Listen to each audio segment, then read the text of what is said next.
Доброе утро, Якутия! На календаре сегодня 13 октября, пятница, а это значит, что впереди нас ожидает два прекрасных выходных. И сегодня с вами я, Глаголева Елизавета. Просыпайтесь вместе с нами, заряжайтесь бодростью и позитивом, узнавайте первыми о событиях, которые произошли в мире и в регионе. А теперь давайте же узнаем, что же нас ожидает сегодня. 12 и 13 октября на базе Северо-Восточного федерального университета проходит республиканский форум по противодействию коррупции «Молодежь против коррупции». Почему питомцу нельзя давать еду со своего стола и как правильно выбрать сухой корм? Эти и другие вопросы, связанные с кормлением, могут привести к печальным последствиям. Разберем их в нашей рубрике «Мой питомец». Сестры Ивановы из Якутии спели вместе с театром «Домисолька» в Москве. Выступление состоялось в Кросс-Сити-холле в рамках гала-концерта 14-го международного фестиваля «Белая трость». 14 октября в Квартале труда пройдет первый республиканский фестиваль якутской анимации «Тукуфест». И давайте же по традиции узнаем, какая же погода нас ожидает сегодня. На 6 часов утра в центральных районах от 0 до плюс 1 градуса. В Заречной группе минус 3 плюс 1, в Южных плюс 6 плюс 9, в Вилюйской группе минус 6 плюс 1, в Нижнеленских минус 6 минус 2 градуса, в Западных минус 2 плюс 6, в Калым-Андигирской группе улусов минус 14 минус 4, в Янских минус 13 минус 10, на северо-западе минус 8, минус 4. В Якутске температура воздуха на 6 часов утра составляет 0 градусов, атмосферное давление 736 миллиметров ртутного столба. Ветер северо-западный 1 метр в секунду. Сегодня днем, утром небольшой мокрый снег, ветер северо-западный 3,8 метров в секунду, порывы 9-14 метров в секунду. Температура воздуха ожидается плюс 1, плюс 3 градуса по Цельсию.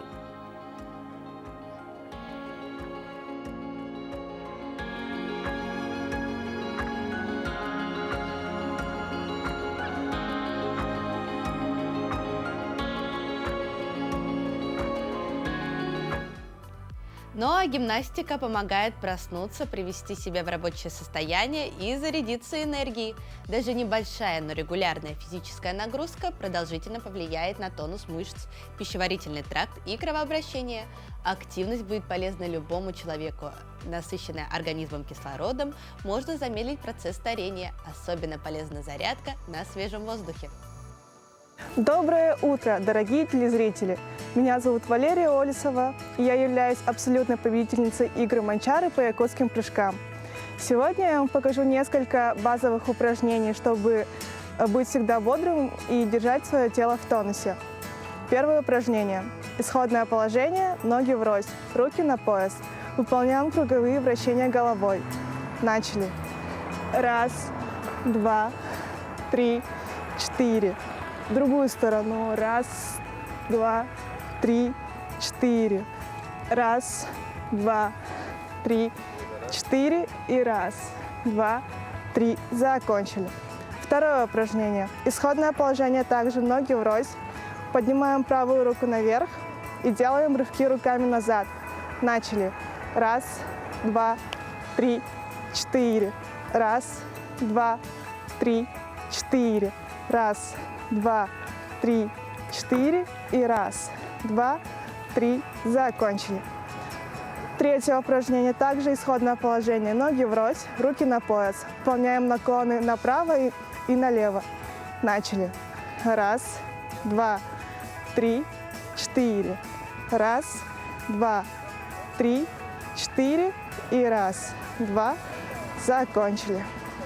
Следующее упражнение – это исходное положение, ноги вместе, наклоняемся вперед, пытаемся достать до земли, до пола. Начали. 1, 2, 3, 4. 1, 2, 3, 4. 1, 2, 3, 4 и 1, 2, 3. Закончили. Следующее упражнение – это у нас будут выпады вперед правой и левой ногой. Начали.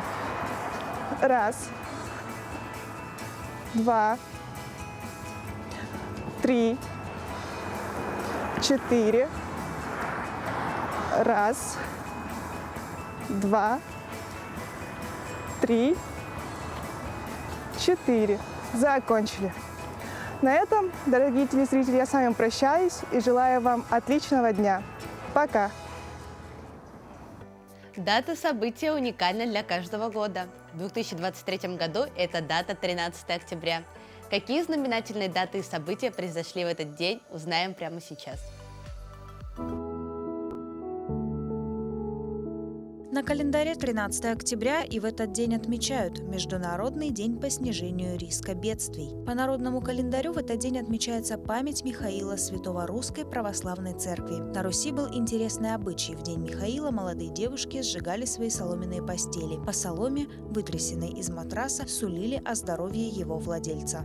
Приметы. Если первый снег выпадал на Михаила, значит зима настанет еще не скоро. В этот день в Италии и других католических странах юлианский календарь был заменен на григорианский. Заложен первый камень в основании резиденции президента США, которая с 1809 года стала называться Белым домом. Гринвич утвержден как место происхождения нулевого меридиана. Советские войска вступили в Ригу. Челябинск стал городом-миллионником. Родились в этот день Петр Бартенев, русский историк и литературовед, зачинатель пушкиноведения.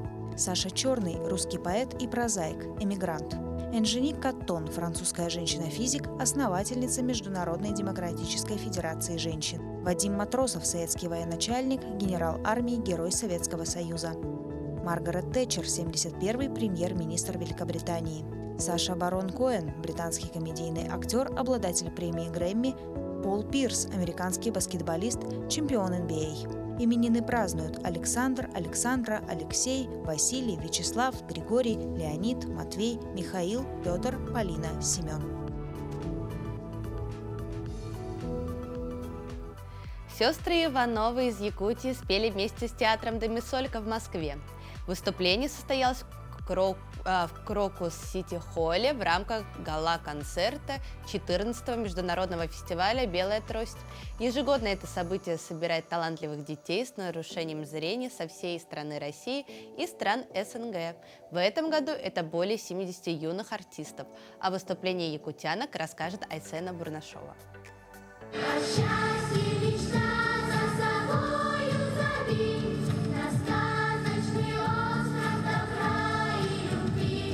Тем сказочным островом на один день стала площадка Крокуса. Сестры Ивановы почти не видят зрителей, но на сцене держатся уверенно. Диагноз ретинопатия поставили двойняшкам сразу после рождения. Песню «Ангелы-хранители» девчонки вместе с артистами выбрали не случайно, чтобы доказать – надежда есть всегда.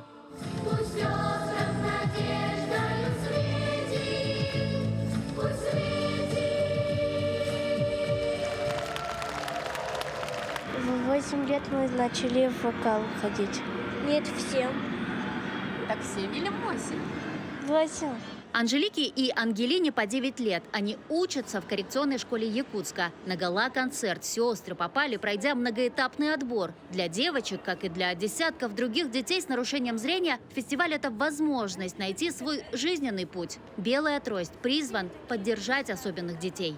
У меня самые лучшие дети, я не сравниваю их ни с кем. Все дети индивидуальные. У них как бы чувствительность больше получается. Они воспринимают это очень сильно к сердцу больше. Ну, всякие вот эти вот проблемы, еще что-нибудь, да, больше, чем обычные дети, получается. Этот фестиваль стал особенным и для автора проекта Дианы Гурцкой. Певица тяжело переживает потерю супруга. Она не появлялась на публике, отменила концерты. И только фестиваль помог Диане вновь выйти на сцену с новой песней, посвященной мужу.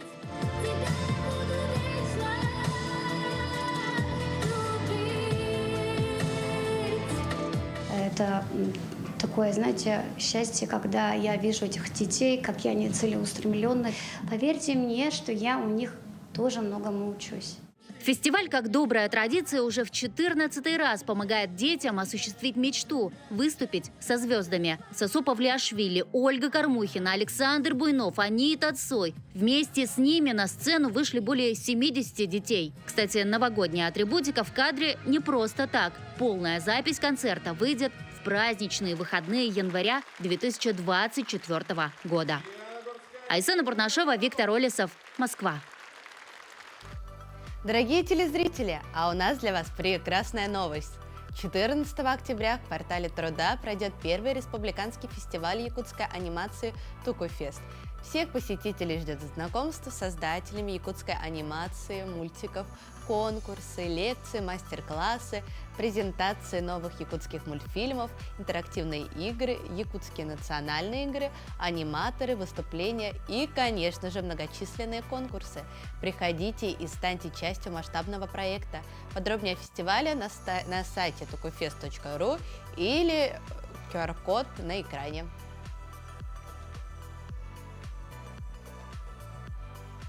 Ну и, конечно, сейчас дадим слово нашим коллегам и в скорее времени вернемся снова к вам.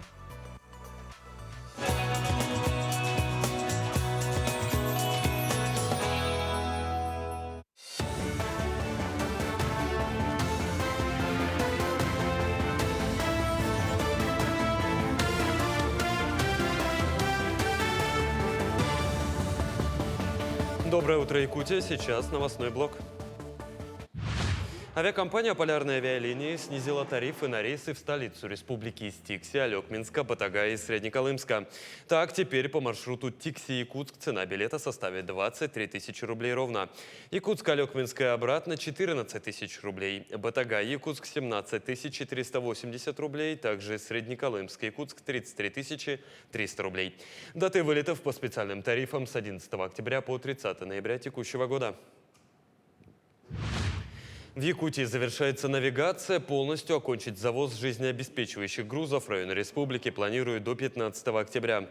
В навигацию текущего года плановый объем завоза грузов для жизнеобеспечения и производственных нужд хозяйствующих субъектов составляет более 1 миллиона 273 тысяч тонн. На сегодняшний день отгружено 1 миллион 271 тысяча тонн. Это более 99% от плана. Доставлено до пунктов назначения 95% от плана. Это более 1 миллиона 213 тысяч тонн.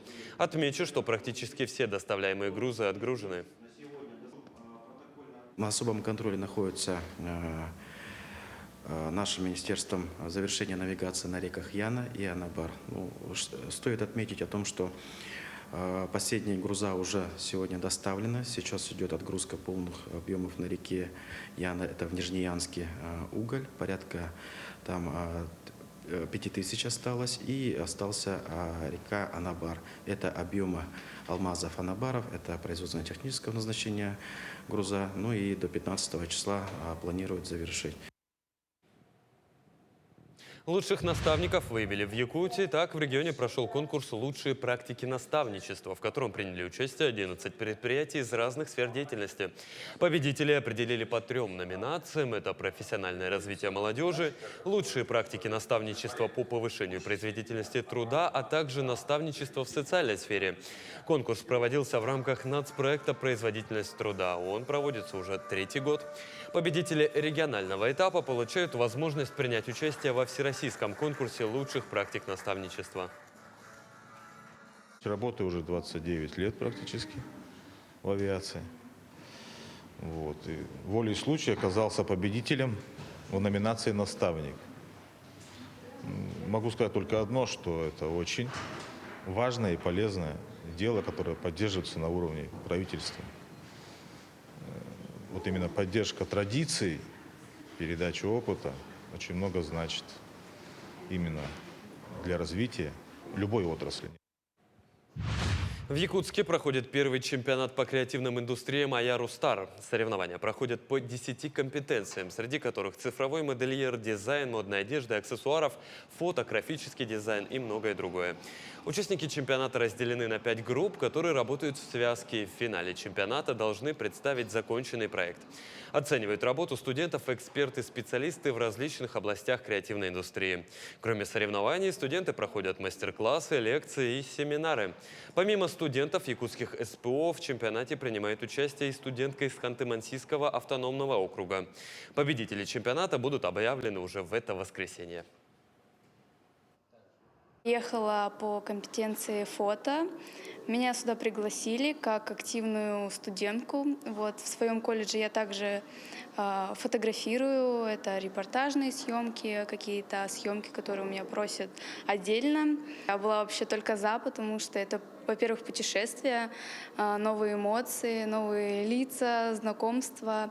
Вот, поближе узнать людей другого народа. Бюджет Российской Федерации разделяется на 3 уровня – федеральный, региональный и местный. Важным элементом наполнения местного бюджета являются расчеты с торговых мест, а также оплаты при оказании услуг и работ при использовании контрольно-кассовой техники индивидуальными предпринимателями и юридическими лицами. Все эти платежи попадают в местный бюджет посредством налогообложения. Отчисления с каждого рубля идут на благоустройство дворов и окружающей среды, освещение, газификацию, здравоохранение, иные социальные, инфраструктурные и экономические нужды муниципалитетов. Не выдали кассовый чек? Обратитесь в ФНС России. Доброе утро, Якутия! Ну а если вы любите каши и готовы есть их каждый день, но привычная гречка на обед и овсянка на ужин уже не радует вас, то пришло время внести немного разнообразия в свой рацион. Сегодня булгур, и это уже не какая-то диковинка, которую с трудом можно найти на полках магазина. Эту крупу можно купить в любом магазине и отлично разнообразить свой диетический рацион. Доброе утро, Якутия! Сегодня я, Юлия Заболотская, нутрициолог, и мои замечательные помощники Илья и Алексей будем готовить очень интересный рецепт, пришедший к нам из древних времен. Это блюдо арабской кухни, называется оно табуля. Готовится оно из крупы булгур, и вместо сахара здесь добавляются натуральные фрукты, либо сухофрукты. Хорошо? Вот эту курагу нужно отсчитать 8 штук и порезать на 4 части каждую. Окей. Так вот так? Да. 8 штук на 4 части. Наливай на донышко. 8 штук по 4 части. Давай распределяй. Нам нужно обжарить сначала крупу булгур. 8. Булгур – это такой вид пшеничной каши. Он известен во всем мире испокон веков, но в Якутии и в России булгур пока еще не сильно популярен. Хотя это цельнозерновая крупа, и она очень полезная. В ней содержится повышенная концентрация, допустим, того же железа. Железо для чего нужно человеческому организму? Для того, чтобы у него было много кальция. Нет, железо нужно человеческому организму для того, чтобы у нас была кровь. Потому что кровь красная благодаря ионам железа. И человеческий организм, он это железо в течение жизни по чуть-чуть теряет, поэтому необходимо восполнять с помощью гемового железа, вот такого, которое содержится в растительной пище. А что такое курага, ты знаешь? Кроме того, что это сушеный абрикос, это замечательный источник пищевых волокон, которые также называть могут клетчаткой, да? А также каротиноидов и витамина А. Витамин А для чего нужен? Чтобы хорошо было зрение. Да, вот Илья абсолютно прав. Витамин А и каротиноиды нужны человеку для того, чтобы у нас было хорошее зрение. Также витамин А и каротиноиды, они понижают содержание холестерина в крови. Вот. Закидываем в обжаренный булгур абрикос. Закидываем туда столовую ложку светлого изюма. Лучше брать светлый, он потому что не покрасит кашу в какой-то темный цвет. Кладем какие-нибудь семечки или орехи, тоже около столовой ложки. Семечки, орехи – это источник омега-3 и омега-6, незаменимых полиненасыщенных жирных кислот. Ну и в самом конце обязательно добавляем воду, чтобы наша каша варилась.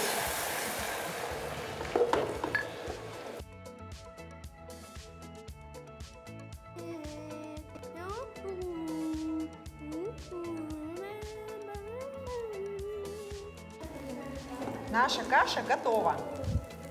Когда вся влага впиталась, ее можно уже, в принципе, и подавать. Выкладываем ее на тарелочку. И можно. Да, можно кушать. Те люди, которые любят, чтобы каша была послаще, могут добавить ложку или две меда. Всем хорошего дня. Мы прощаемся с вами. Готовьте себе полезную еду. Будьте здоровы. До свидания. Обратного аппетита.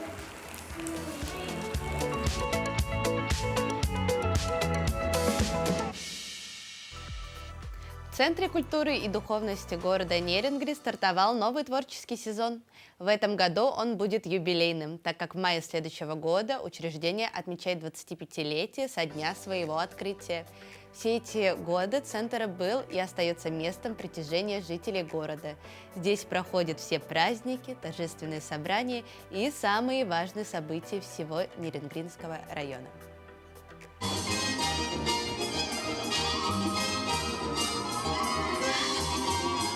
Яркие, запоминающиеся выступления творческих коллективов всегда были гордостью Нерюнгри. Здесь развиваются таланты, взращиваются новые звезды, куют свое мастерство и передают опыт молодому поколению профессионалы. В центре за все его существование занималось более 15 тысяч человек. То есть это участники коллективов, которые, начиная от 4 лет и заканчивая 90 лет, это наши самые взрослые, самые тоже в том числе активные участники. На сегодняшний день в центре работают 14 творческих коллективов, в которых занимаются более 500 человек. Это и маленькие дети, школьники, студенты, взрослое население и люди уважаемого возраста. Ребятишки могут у нас, не только ребятишки, любые участники самодеятельности, и танцевать, и петь, и заниматься театром, и быть в роли ведущих, что очень сложно. Возможностей очень много. Вместе с Центром культуры к своему юбилею готовится Народный театр «Маски», который отмечает свое 30-летие. В это же время в других помещениях занимаются не менее известные коллективы – «Северяночка», «Экзотика», «Ладушки» и многие-многие другие. Мне нравится тоже выступать на сцене. И тут очень красиво. Даже хорошо, когда я могу заметить кого-нибудь из друзей в зале, когда выступаю. Я выступала уже много раз, где-то, не знаю, но мне нравится выступать. Мне это очень нравится, потому что мы приносим добро людям, восхищение, чтобы они радовались, чтобы будни нашей жизни не были такие скучные. Мы выступаем на сценах, иногда мы выступаем на праздниках каких-нибудь. Но мне, в принципе, все нравится на танцах. Это очень прикольное занятие. Общая площадь здания более 15 тысяч квадратных метров. Большой зал рассчитан на 632 человека. Сегодня в распоряжении Центра культуры современное оборудование и модернизированное техническое оснащение. А самое главное – это талантливые и креативные люди, которые продолжают удивлять зрителей и дарят праздник и хорошее настроение. Ирина Жданова, Вадим Барашков, Нерюнгри. Ну а жизнь в деревне кипит. В социальных сетях разлетелось видео, где утки могут свободно передвигаться по улице и гулять в свое удовольствие. Посмотрите, как же им комфортно.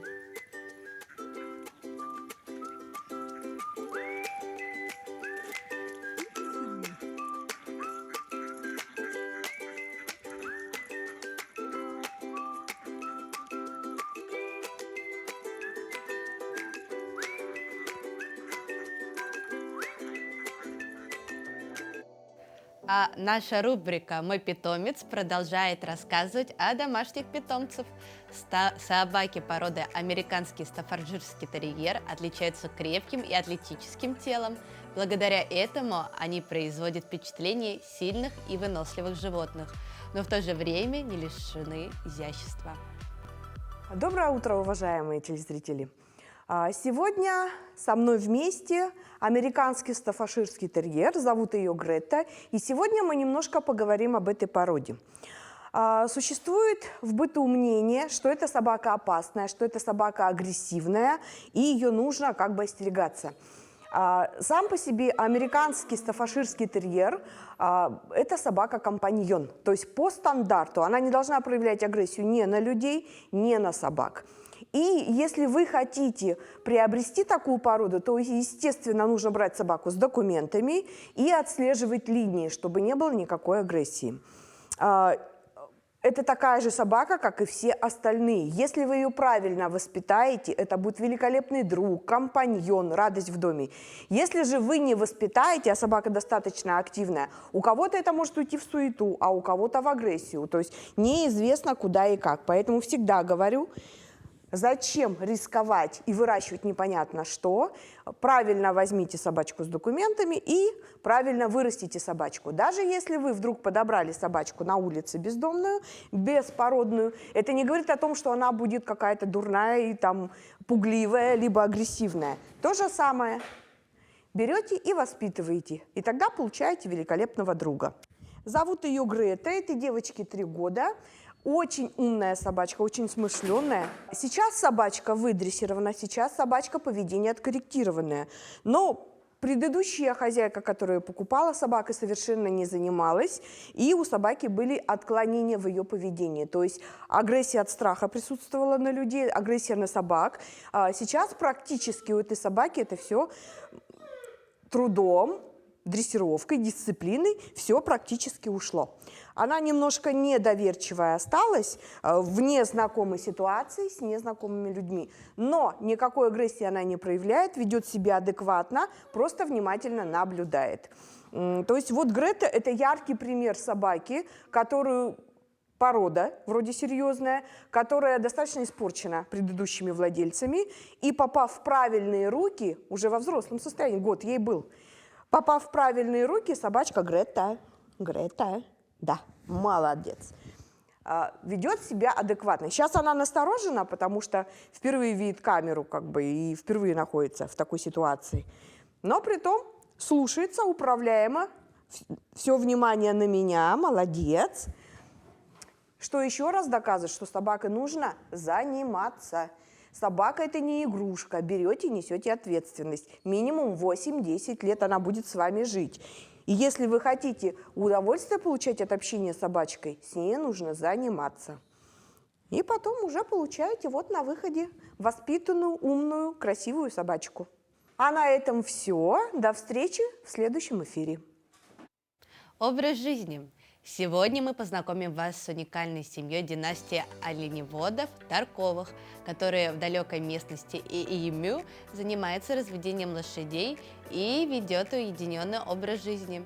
Чтобы с ними познакомиться, наша съемочная бригада преодолела 400 километров на лодке по реке Мома и сложные перекаты. Ирина Григорьева узнала, почему Тарковы живут отшельниками в глухой тайге и занимаются любимым делом. В местности Усть-Тарың никто не живет. Ближайший населенный пункт до села Сасыр 100 километров, а до административного пункта Хону 120 километров. Мы сегодня наконец-то приехали в семью Тарковых, которая вот единственная семья, которая живет вот в этом населенном пункте в местности Усть-Тарың. И вот нас как встречают. Вот здесь на территории сразу пасутся лошади. Это якутская порода лошадей, которые семья Тарковых разводит вот уже на протяжении 20 лет. Вот смотрите, они совсем не боятся людей, сами подходят, можно сказать, здороваются. Знакомьтесь, это семья Тарковых, Альберт и Анастасия. Они коренные момские эвены, древнего рода Кукуюн. Это родовое гнездо в устье Иемю построил отец Альберта и его старшие братья. Здесь они проживают больше 10 лет. Поблизости на 200 километров ни души, но здесь они живут душа в душу.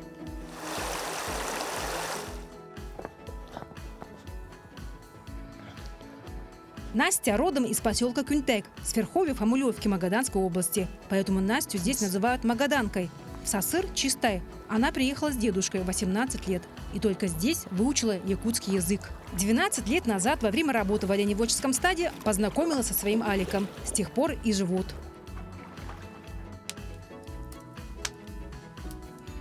Я когда первый раз сюда приехал, тяжело было, конечно. Потом я сразу уехала через 1,5 года. А через год обратно приехала. Альберт Тарков – гордый сын тундры. Род Тарковых сильный, как Момские горы. У него большая семья – 6 братьев и 1 сестра. Родители Михаил Афанасьевич и Евдокия Ивановна работали оленеводами в совхозе «Искра». Сейчас им под 90 лет.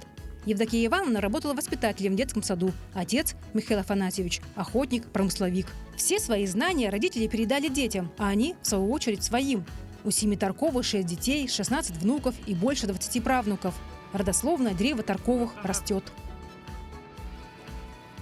У Момска наледи на попечение младшего из Тарковых около 90 лошадей, 6 табунов и табун отборных ездовых.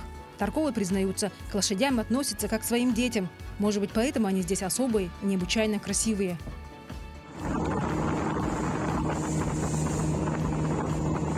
Кытыл – это уникальная местность, которая находится около устья Эйемю. До этих мест без проводников не добраться. Места здесь труднодоступные. Сложность прохождения на реке Мома создают встречающиеся мели и пороги. Пастбища здесь плодородны, ведь тут растет хвощ пестрый, трава с уникальным биологическим составом, провитаминами и минеральными веществами. Поэтому выпас на таких пастбищах для Тарковых – подарок от суровой народной земли. Тут северное арктическое лето, оно очень короткое. В Момском районе растет специальная трава такая, необычная. Да? Вот благодаря этой траве лошади запасаются жирком, можно сказать, на зиму. И в итоге получается мраморное, самое вкусное мясо в Якутии. Затраты на содержание лошадей большие. Транспортные расходы на завоз зернофуража и ГСМ доставляют много хлопот. Для выезда на отдаленные участки, там, где находится табун лошадей, непросто. Зимой нужно ехать на буране, а летом на моторной лодке. А один сток сена на севере почти золотой, ведь и сенокос проходит здесь в тяжелых условиях.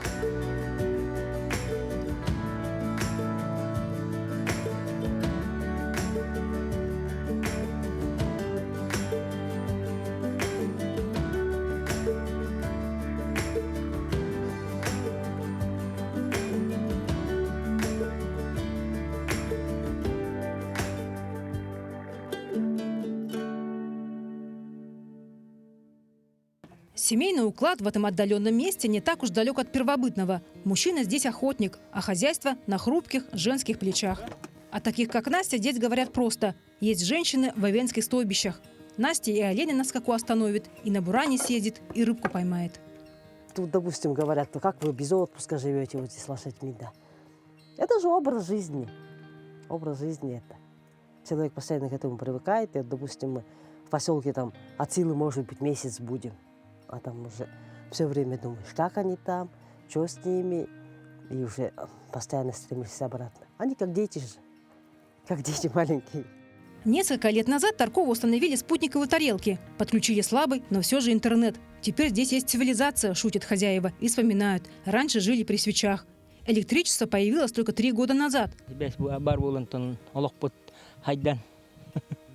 Жизнь у нас налаживается. Наконец-то появилась связь и техника. Раньше у нас был один радиоприемник, и перемещались мы только на лошадях. Благодаря солнечным панелям, которые они купили за 100 тысяч, теперь они узнают последние новости.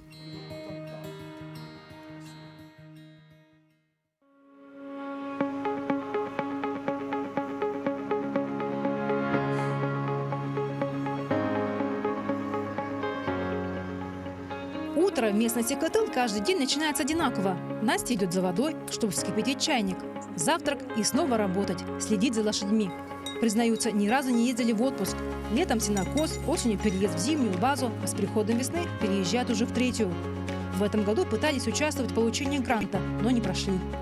Жизнь Таркова крепко связана с сельским хозяйством. Родители передали своим детям главное – любовь к момской земле. Тарковы мечтают создать и развить фермерское хозяйство по разведению табунных лошадей и вывести свою особую чистокровную породу, но уже под своим брендом – Тарковы.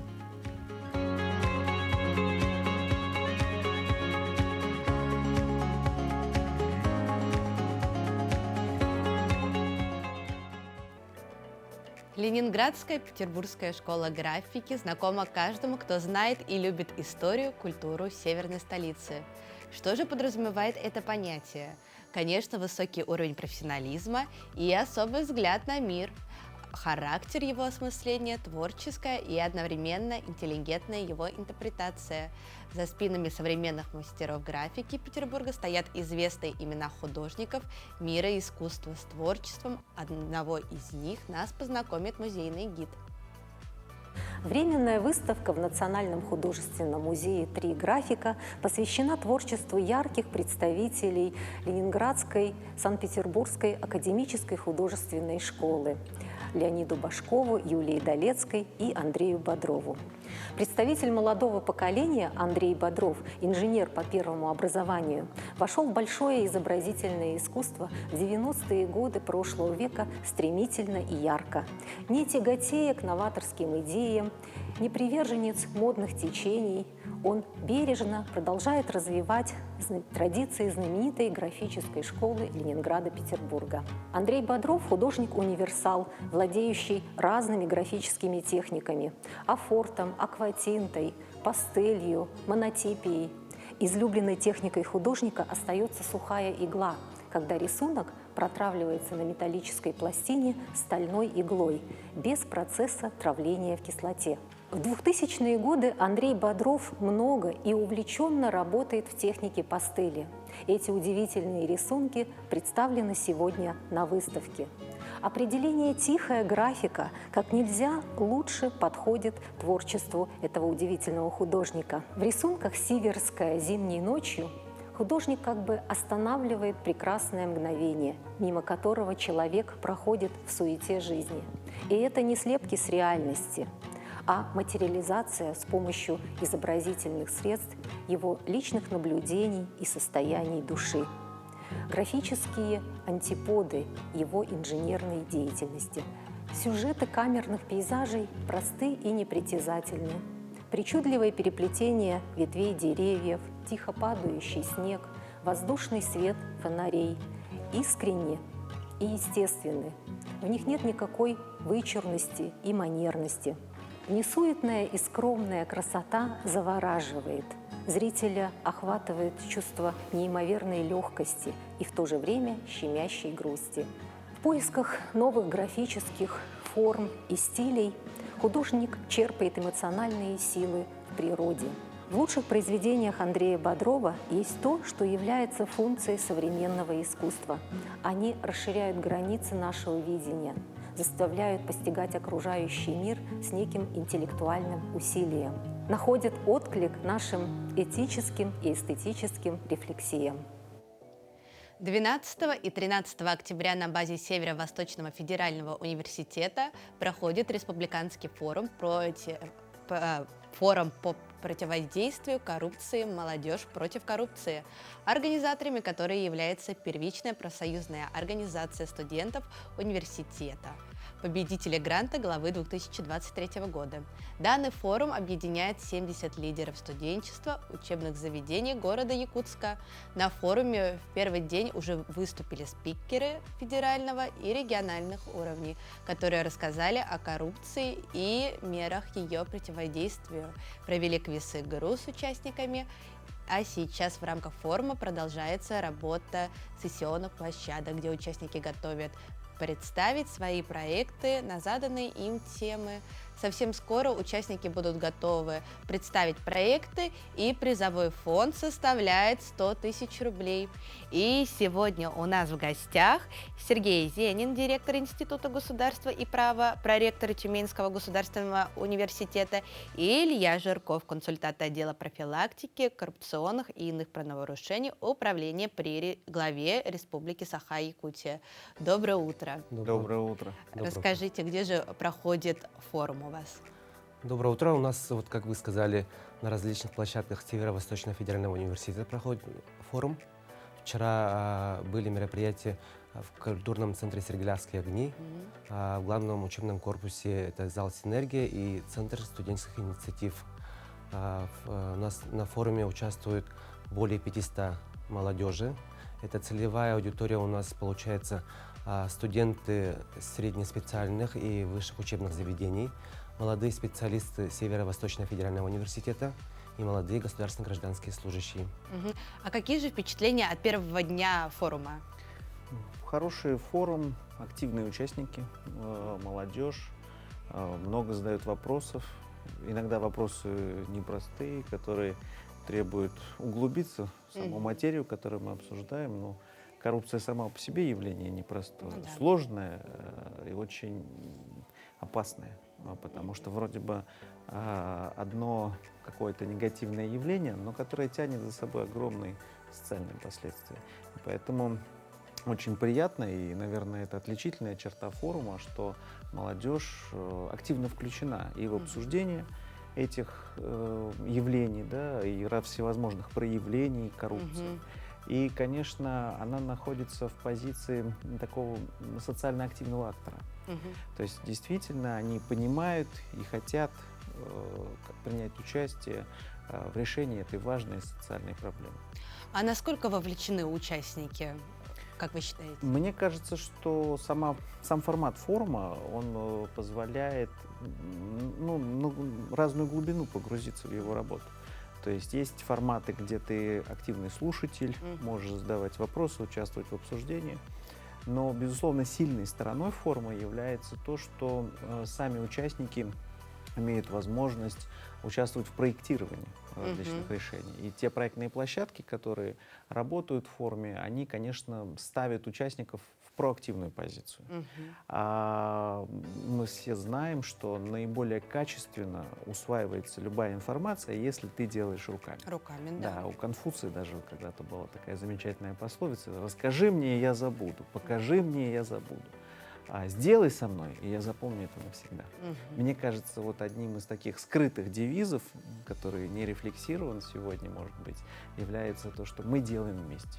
Мы вместе проектируем, мы вместе создаем новые эффективные решения для того, чтобы еще лучше преодолевать эти негативные последствия коррупции в нашей стране и в регионе. А что же ожидается во второй день форума? Во второй день у нас сегодня продолжится вот с утра проектная работа. Это студенты, получается, распределенные на 7 команд по 10 человек, будут работать над своими проектами, потому что вчера уже началась работа над идеей. Они должны реализовать уже в проект эту идею и должны презентовать после обеда уже перед экспертами. У нас в экспертную группу входит вот Сергей Сергеевич Зейнин с Тюменского государственного университета, Сибирского федерального университета эксперт есть, с Росмолодежи федеральный эксперт есть, и представитель управления при главе республики по профилактике коррупционных правонарушений, Министерства молодежи. Сегодня будут, еще представители прокуратуры Республики Саха-Якутия и Следственного управления Следственного комитета по Республике Саха-Якутия будут принимать уже у студентов работу. И по итогам уже команды победителей будут награждаться. Да. И награждение будет у нас, конечно же, главный приз один, или будут еще, может быть, какие-нибудь... Да, командам-победителям вот призовые награждения, и эксперты должны выделить 8 выделившихся студентов-участников, их тоже отдельно будут отмечать. А какие итоги вы ждете от данного форума? Мне кажется, главный итог – это привлечение внимания у молодежи, потому что молодежь – это наше будущее. Конечно. Нам им оставлять страну, регион. И, конечно, есть такие сложные социальные проблемы, в которых мы живем, и порой не задумываемся над тем, как они связаны с нашей жизнью, как они разворачиваются в нашей повседневности. Повседневность как бы прячет эти проблемы. А когда мы привлекаем внимание, человек задумывается, и его позиция становится более социально активной. Мне кажется, это важный как бы результат, который, мне кажется, организаторы преследовали, проектируют этот форум. Потом важно еще то, что мы способны совместно формировать образ этой проблемы у участников форума. А ведь формирование такого отношения неприятия к фактам коррупции – это очень важный путь, который должен проходить каждый обучающийся в нашей стране, потому что если мы по отдельности будем заниматься этой проблемой, мы никогда ее не решим.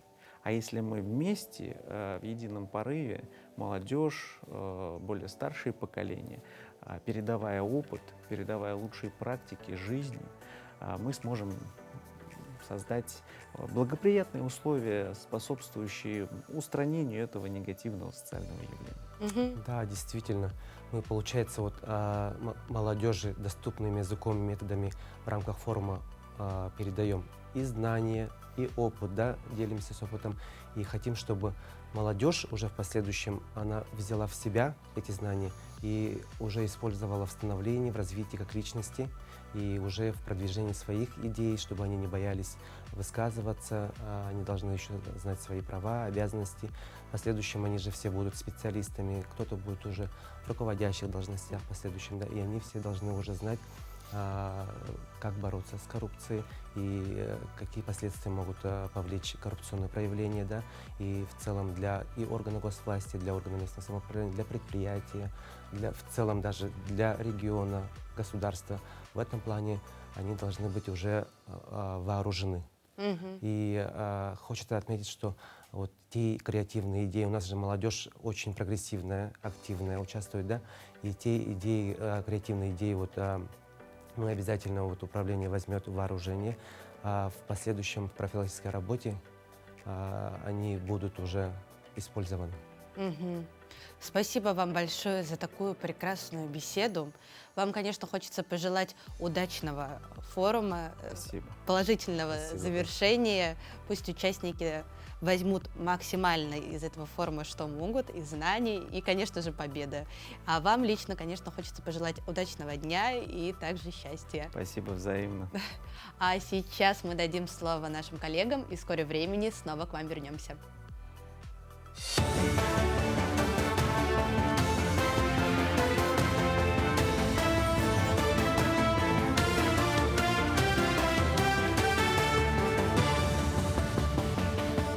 Доброе утро. Коротко о главных событиях к этому часу. Последнюю неделю в России отмечается тенденция к снижению уровня заболеваемости коронавирусной инфекцией. Вводить ограничения нет необходимости. Об этом сообщила вице-премьер страны Татьяна Голикова. Цитата: «Мы очень надеемся, что она будет устойчивой, потому что мы в течение 5-6 недель находились на подъеме, собственно, который мы и ожидали. Сейчас мы потихоньку начинаем снижаться, причем в целом по стране. И очень рассчитываем на то, что у нас за 3 года граждане стали абсолютно сознательными», добавила вице-премьер. По данным Федерального оперативного штаба по борьбе с коронавирусной инфекцией, показатель заболеваемости за прошедшую неделю снизился на 3,5%, а число госпитализаций увеличилось на 4,4%. В Нерюнгри завершился сезон ремонтно-строительных дорожных работ. В этом году провели сплошное асфальтирование дорог, ремонт тротуаров, устройство ливневых отводов воды. Обновилось покрытие на улицах Дружбы народов и Южно-Якутская. Общий объем работ по сплошному асфальтированию составил 55 тысяч квадратных метров. Около 30 тысяч квадратных метров дорог было отремонтировано по технологии ямочного ремонта, что позволит в ближайшие 3 года направить средства на дальнейшее благоустройство перекрестков и внутриквартальных проездов. Также обновились дорожные знаки, установлены 5 проекционных пешеходных переходов. На следующий год мы, конечно же, планируем большие усилия сделать на дворы, потому что дворовые территории, внутриквартальные проезды тоже мы не должны оставлять без внимания. Но тот способ, который мы сегодня применяем, для того, чтобы этот ямочный ремонт сохранился, скажем, около 3-4 лет, он не позволяет нам сделать весь объем в городе, потому что это большая протяженность дорог. Наши внешние дороги основные, они 56 километров в совокупности составляют. Внутренние, внутриквартальные проезды это 44 километра дорог. То есть такой вот у нас большой объем. С раннего утра и до позднего вечера работают вакуумные машины и откачивают лужи в 83 заниженных участках города. Осадки в последние дни были достаточно обильными. Например, накануне в 3:30 в Якутске начался дождь, осадки объемом в 7 миллиметров. В 5 утра 15 единиц техники начали свою работу по оперативному устранению последствий.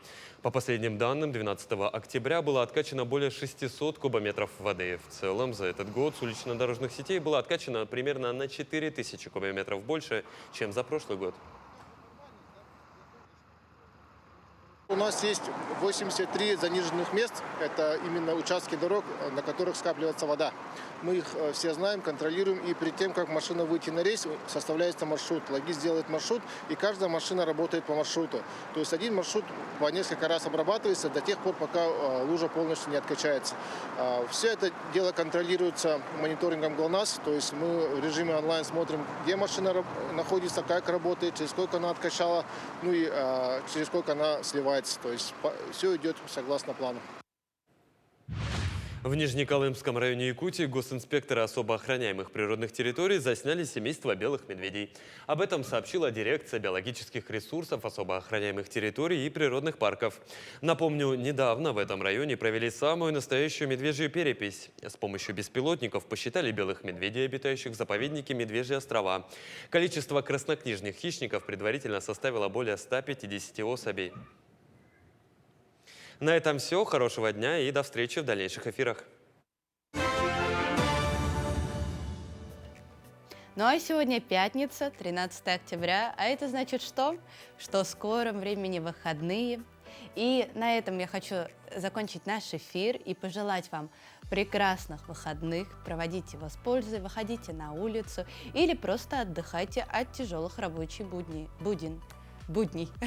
И, конечно, хочется в заключение сказать, что Россия многонациональная страна, и в ней проживает более 180 разных народов.